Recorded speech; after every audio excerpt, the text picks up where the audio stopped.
Hello. In this webinar, we will learn to collaborate with colleagues using Teams meetings. First, I'd like to note that there are resources available in the Schoology course called Enhanced Online Teaching and Learning Support. The join code is listed here. Please use the code to join the Schoology course in order to access the resources that we'll be talking about during this webinar. In this webinar, you will learn how to download the Teams app, how to join a Teams meeting, create a Teams meeting, access the tools available in a Teams meeting, and use the accessibility features available in a Teams meeting. But first, let's talk about some meeting norms. Just as you would demonstrate professionalism in a face-to-face meeting, we'll use that professionalism to continue in online meetings. First, be patient. We are all learning together, and this is a new platform. Second, be kind. Let's support each other as we learn how to support our students online. And third, be present. Turn your cameras on so we can see each other face to face, and your microphones off to avoid background noise. We'll be diving into how to do that as you continue along in this webinar. So now I'm going to demonstrate how to download the Teams app. You'll see my desktop in the background, and on a teacher laptop in the bottom left corner, you'll see there's a search option. I'm going to click in that box and search for Teams. Since I already have the app downloaded, I see that the app lives right here in my computer. However, if you don't have the app downloaded, there will be a button here to allow you to install. If you don't see that install button, an alternate way of installing the Teams app would be to click on this Windows button here in the Start menu and to go to your Software Center. In the Software Center, you'll see a list here of applications. You can click on Applications and you can search for the Teams app. If it does not show up, that means you have already downloaded it. Otherwise, the Teams app will be available for you to download.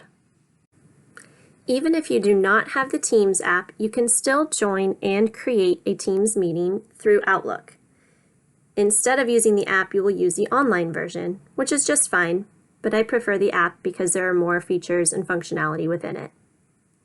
So let me show you now how to join a meeting. To join a meeting, you'll go to your Outlook calendar, and if you've accepted the meeting that someone has sent to you, it will show up in your calendar. So I'm going to use this meeting here as an example. It's called my first grade PLC meeting, and I am going to double click on that calendar event.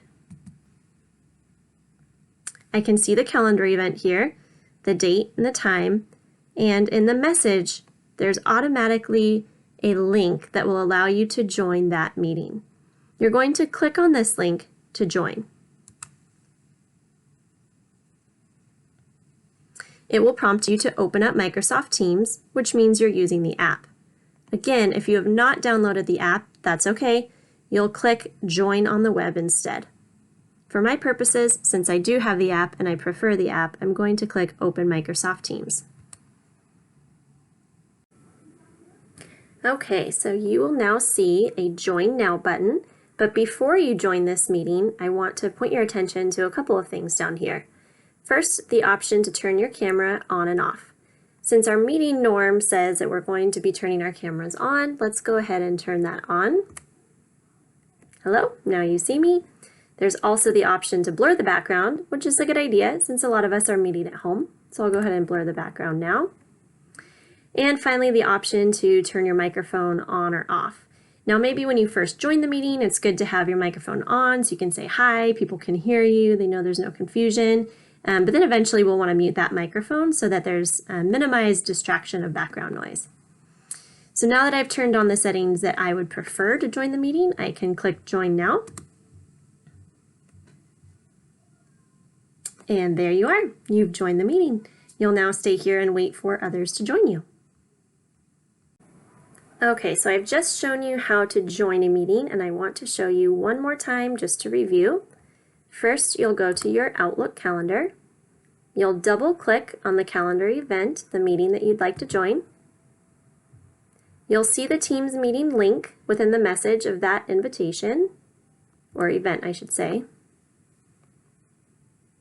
When you click on the link, it will prompt you to open Microsoft Teams. Here I am, ready to join the meeting. I will go ahead and take a look at those different features that I would like to have on or off before I join the meeting. And then you'll click Join Now. Okay, so now that you know how to join a meeting, we're going to learn how to create a meeting. So to do this, you're going to use your Outlook. Outlook is usually pinned on your toolbar or either here on your desktop. So once you open Outlook, you can toggle over from Mail to Calendar. And in your calendar, you can choose a day and a time when you'd like to have a Teams meeting with some colleagues. So I will schedule this meeting for 10 o'clock on Monday. I select that time, and then I'm going to look up here at the menu where I see the option to create a new Teams meeting. I'm going to click on New Teams Meeting, and it will automatically create this event for me with the Microsoft Teams meeting link there. So I will title my meeting First Grade PLC. I will invite my colleagues, Emily and Gary Cranston. I will set the time, the date, the time. I'll make this 1 hour, 10 o'clock to 11 o'clock. The location automatically has a Microsoft Teams meeting there because you did create this meeting using that button. And here's the link below. If you want to add any more details, you can add them here.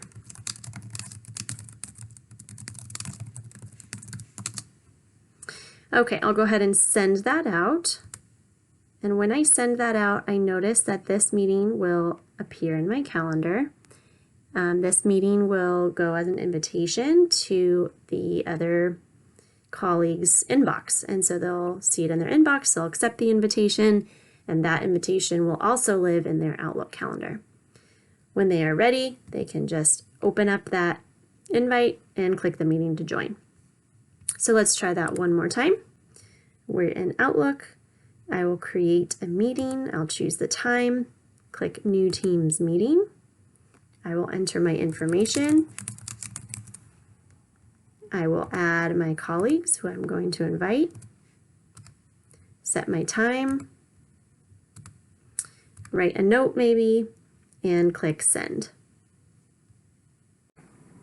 So now that you know how to join a Teams meeting and how to create a Teams meeting, let's take a look at the tools that are available to you while you're in a meeting. So I'm going to join this meeting that I've created for tomorrow just as a sample. I'll open Microsoft Teams. I am going to turn off my camera, keep my microphone on, and I'll join now, just for the purpose of this tutorial. Okay, so I'm waiting for others to join, but there is no one going to be joining us today. I'm just going to be looking at the tools that are here for you. So this toolbar may disappear, and the purpose for that is just to see everyone's faces. But when you mouse over this area, kind of the middle towards the bottom of your screen, this toolbar will pop up. Right here on the left, you're going to see how long the meeting duration has been so far. This next button, as we've talked about already, is how to turn your camera on and off. So currently I know it's off because it has a strike through it. I can turn it on if I would like my colleagues to see me. The mute option is there, and we have talked about this. It's a good idea to mute yourself so that you don't hear any background noise, because our microphones and the teacher laptops pick up on background noise pretty easily. So if you mute yourself, then it's a lot easier to hear the facilitator. Another option, rather than muting, and I'll just show you what I have here. I'm wearing headphones because in these Apple earbuds, there's a built-in microphone right here, and that really helps eliminate the background noise. So either headphones plugged in with a built-in mic, or you can just simply mute yourself. The next tool that I'm going to show you is the screen share option, and this is really valuable because you'll be able to share something that you're working on with your colleagues, and they'll be able to see what's on your screen. So if I click this share button, you are going to see all of these options that come up. And this may look a little bit confusing, but I'll just walk you through this. So on the very left, this option is to share my desktop. Now when I click desktop, it will just show them anything that I have on my screen currently. If I choose a specific window to share with them, it will only allow that window to be shared. Or it also shows the programs that are running on your computer, and maybe you just want one of those programs to be shown. So just for this video, I would like to share my desktop, and then I will show you what your colleagues will see in a meeting. So if you notice, there's a red line that just popped up on the outline of my desktop. Whatever is inside of that red line is being shared with your colleagues. So it's a screen share. They're looking at what you're looking at. They don't have access to control it, they just have access to view it. So they see right now my meeting, my Outlook calendar. I can continue to minimize. They'll see my desktop, and then I can just go and show them whatever it is that I'm trying to do. This kind of keeps everyone in the meeting on the same page. So that's screen sharing. If you would like to stop screen sharing, then you would need to go down here to that screen share option with the X in front of it, and that's a stop screen share. So I'm going to stop sharing my screen. And now we're just back in the meeting where we would see each other's faces. Okay, so next I'm going to show you more actions. When you click on these three dots called ellipses, you're going to see some more features that are hiding in here. So the first one, let's just kind of walk through these one at a time, is show device settings. If I click on device settings, you'll be able to change things mostly about your audio. We have speakers, microphones, camera, and then there's some other options for meeting settings, which would allow participants to move through a shared presentation on their own. So those are the device settings. Next is to show meeting notes. You as a presenter or as a participant have the option to take notes. So you can just click Take Notes. These meeting notes will be here during your meeting, and they're also saved afterwards that you can access, and I'll show you that in just a couple minutes. So I might call this First Grade PLC, and the first section I will add is going to be about literacy. We're discussing literacy. I'll click here and I will just start typing, and it will automatically change those sample notes that are in there. Okay, so here I am taking notes. There are a couple options here, similar in Word, but that's how you take notes during your meeting. If you close it, they still exist. You can just open the notes back up, show meeting notes, and they will show. Or you can hide them.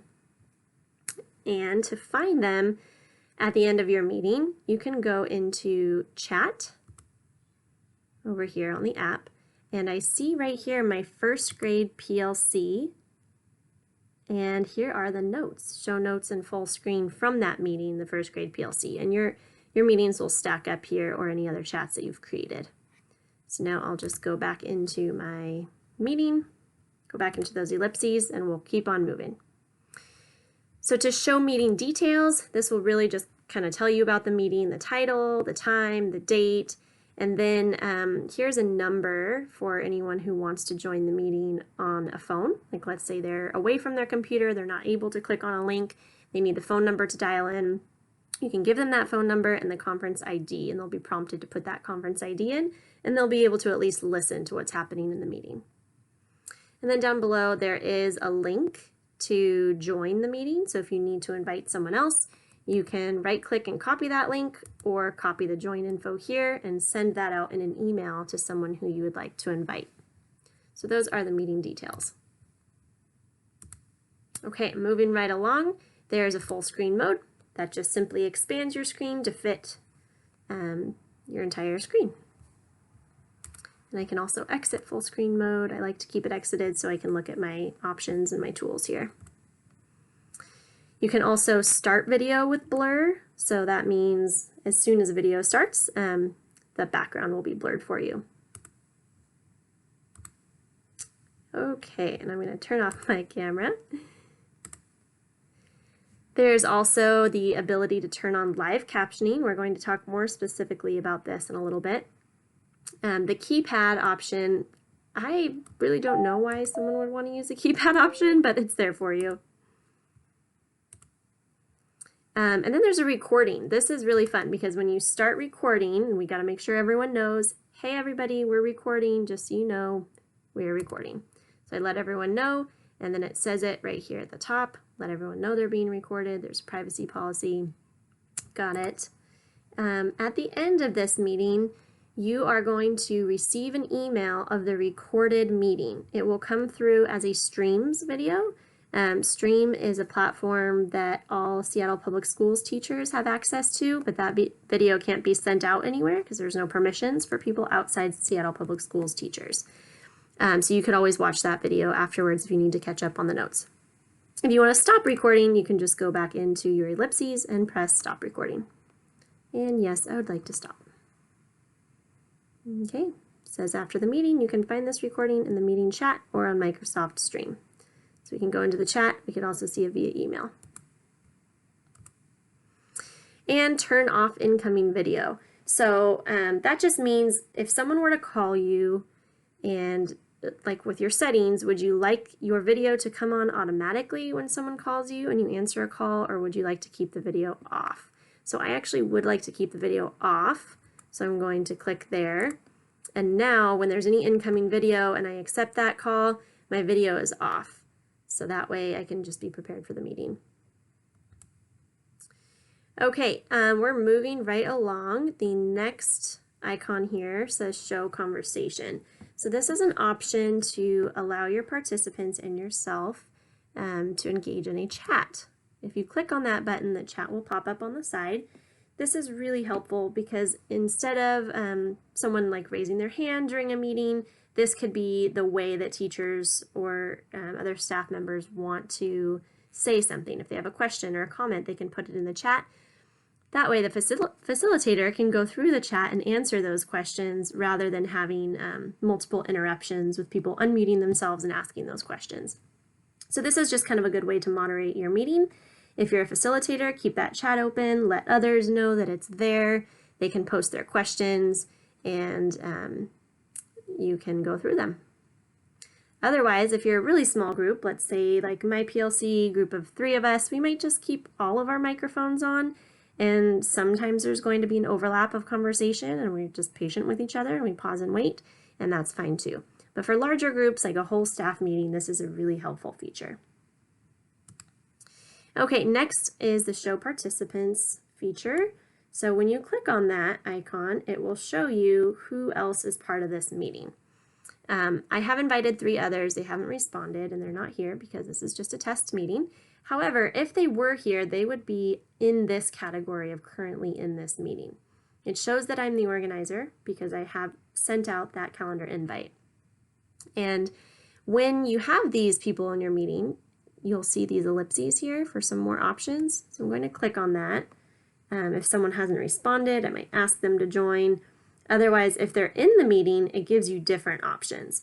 You have the option here in the ellipses to mute the participant. Maybe you're hearing lots of background noise and they don't realize it, but you can click mute participant and that will make it quiet. You can also remove a participant. This feature would be particularly helpful when you're working with students. In this case, with professionals, it might not be necessary. And then there's also the option to pin the participant. So if you pin them, they would be the participants that you see on your screen. The most that you can see at one time is 4 people. Those 4 people will show on your screen. And the reason those 4 people get to your screen is because they were the last ones talking. When someone new starts talking, that person will automatically be pinned to your screen here and you will see them while they're talking. You don't have to do that. They don't have to do that. The program automatically picks up on the audio and moves their video into your view. So that's kind of a nice feature. If there's someone who you forgot, you can also go into Show Participants and invite someone right away. So I might type the name of a colleague here by last name, and it would automatically start calling that person to join the meeting. Okay, finally, to hang up, you're going to click on that red button. So I am going to go ahead and do that. I've now left the meeting, and it'll kind of just put you back into that home space in your Microsoft Teams.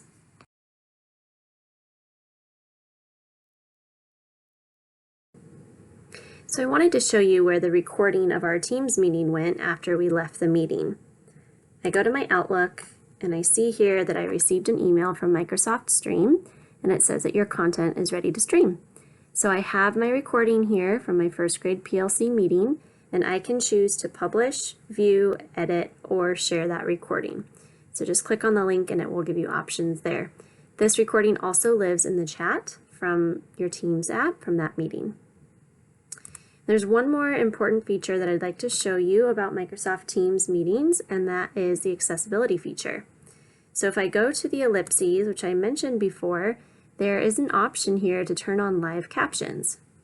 So we'll try it out. I just turned on live captions, and we are going to notice that when I'm talking, you're seeing a recording below of the words. It's dictating what I'm saying.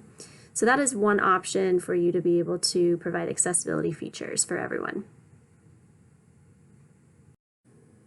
So let's review what we've learned today in this webinar, and we will wrap things up. First, I showed you how to download the app for Teams by searching Teams or going to the Windows button and looking in the Software Center. Next, I showed you how to join a Teams meeting by going to your Outlook calendar, double-clicking on the event, clicking Join Microsoft Teams, and open Microsoft Teams.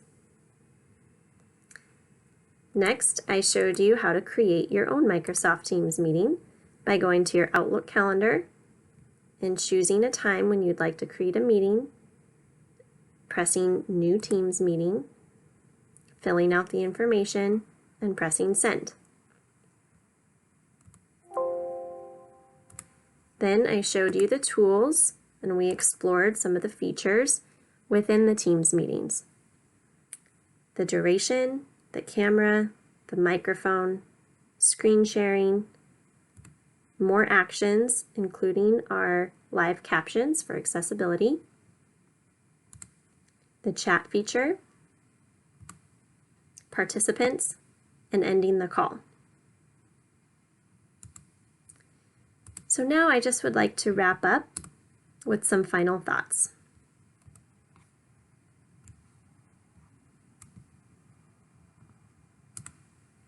Okay, so finally, some tips for a successful meeting, as we've talked about. Remember to turn your camera on to allow for face-to-face interaction, turn off your microphones to limit background noise, and unmute when you choose to speak. Post questions or comments in the chat so the facilitator can address these questions with limited interruption. And don't forget our 3 norms: to be patient, to be kind, and to be present.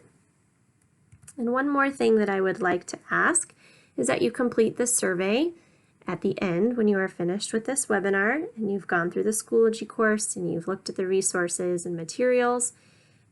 Again, the Schoology course is called Enhanced Online Teaching and Learning Support, and I've provided the join code for you here, so you can take a moment and write that down. Once you've joined the Schoology course, I would love for you to take this survey so I can get your feedback on the webinar. We are always trying to improve on the digital learning team and enhance our professional learning opportunities. So please leave all of your comments in that survey, which is in the folder that is called Collaborating with Colleagues using Microsoft Teams Meetings. And if you have any questions, please reach out to your digital learning specialist who can help provide some guidance. Thank you, and I hope you had a great time learning about Microsoft Teams for collaboration with colleagues.